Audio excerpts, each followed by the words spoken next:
Olá! Já parou para pensar que dá para transformar um simples movimento do mouse numa obra de arte digital? Ou, quem sabe, fazer umas formas bem coloridas dançarem na tela só com o som da sua voz? Pois é! Hoje, a gente vai mergulhar nesse mundo fascinante do pensamento computacional, onde a lógica e a criatividade se encontram de um jeito bem surpreendente. Vamos descobrir juntos como umas poucas linhas de código podem, na verdade, ensinar uma forma totalmente nova e poderosa de pensar.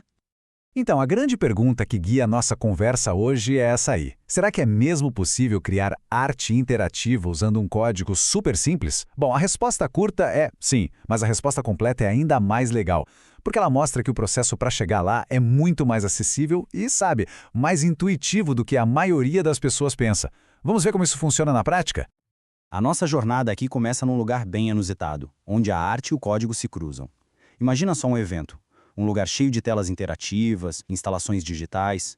Foi num ambiente assim que a sementinha da curiosidade foi plantada, sabe? E isso levou a uma descoberta incrível sobre como a simplicidade pode se esconder por trás de coisas que parecem super complexas. Pensa na cena. Estar lá, no meio daquelas obras de arte que reagem ao toque, ao movimento, e de repente surge aquela pergunta na cabeça. Será que dá para recriar essa magia toda com uma ferramenta que foi feita para iniciantes? Foi exatamente essa a faísca. A curiosidade de tentar replicar uma experiência daquelas usando a plataforma Scratch foi o ponto de partida para toda essa exploração criativa. Ok, agora vamos ver essa teoria toda em ação. A gente vai dar uma olhada em 3 projetos bem interessantes que foram encontrados lá na plataforma Scratch. O legal é que cada um deles foi construído a partir do anterior, mostrando direitinho como, passo a passo, a complexidade e a beleza podem nascer de comandos super simples. O primeiro projeto é basicamente uma ferramenta de desenho. Parece simples, né? Mas é hipnotizante. Ele simplesmente transforma o movimento do mouse em um rastro colorido e dinâmico que vai se formando na tela. E aqui está a mágica por trás de tudo. Se a gente olhar para esse slide, do lado esquerdo a gente vê o efeito, um rastro colorido que até parece ter profundidade, meio 3D. Mas aí, do lado direito, na lógica, está o segredo. São só 3 comandos básicos rodando sem parar. Apontar para o mouse, mover um tiquinho e carimbar a imagem na tela. Isso prova que não precisa de um código super complexo para criar algo que seja visualmente uau! O segundo projeto já sobe um degrau. Ele pega aquela ideia básica do rastro e coloca 2 camadas novas, mais cor e, o mais importante, um elemento de aleatoriedade. É isso que faz cada interação ser única e, o melhor, maravilhosamente imprevisível.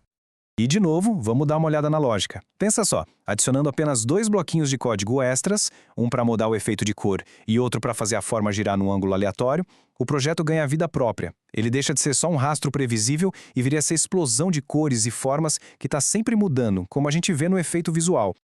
E, finalmente, o terceiro projeto, que é o mais complexo dos 3. Este aqui não depende mais só do mouse, não. Ele usa o som do ambiente como principal gatilho para fazer a animação acontecer. Esse projeto já nos mostra um conceito um pouco mais avançado. A lógica, como a gente vê aqui, é basicamente permitir o acesso ao microfone e usar o volume do som para controlar o que acontece na tela.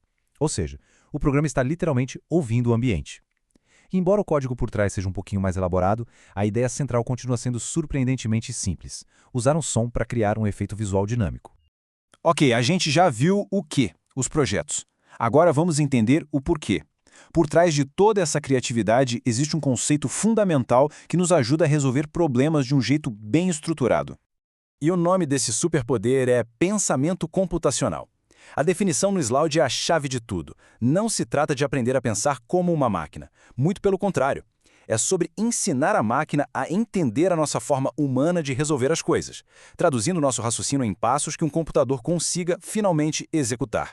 No fundo, é uma habilidade profundamente humana. Essa analogia aqui é simplesmente brilhante.